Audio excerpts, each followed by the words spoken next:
German Chancellor Friedrich Merz said Friday, a day after meeting with President Donald Trump at the White House, that he encountered a U.S. administration open to discussion and returned confident that Washington remains committed to NATO.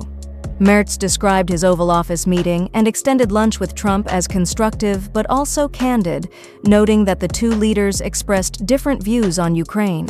Yesterday, in the meeting at the Oval Office, I expressed a distinctly different position on the topic of Ukraine than the one Trump had taken, and not only was there no objection, but we discussed it in detail again over lunch, Merz said in Berlin after his return.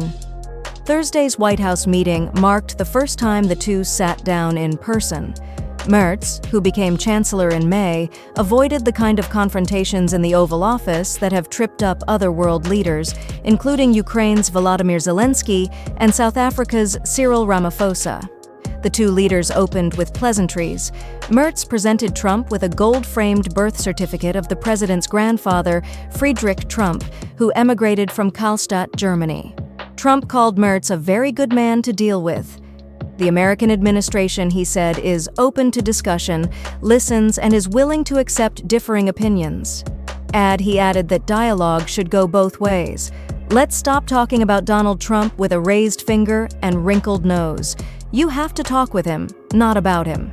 He said he also met with senators on Capitol Hill, urging them to recognize the scale of Russian rearmament.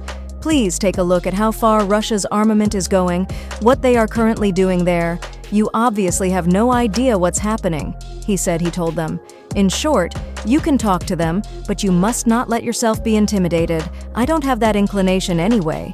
Merz, who speaks English fluently, stressed the need for transatlantic trust and said he reminded Trump that allies matter. Whether we like it or not, we will remain dependent on the United States of America for a long time, he said. But you also need partners in the world, and the Europeans, especially the Germans, are the best suited partners. This is the difference between authoritarian systems and democracies. Authoritarian systems have subordinates, democracies have partners, and we want to be those partners in Europe and with America.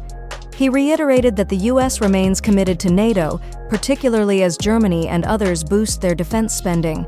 Trump has in the past suggested that the U.S. might abandon its commitments to the alliance if member countries don't meet defense spending targets.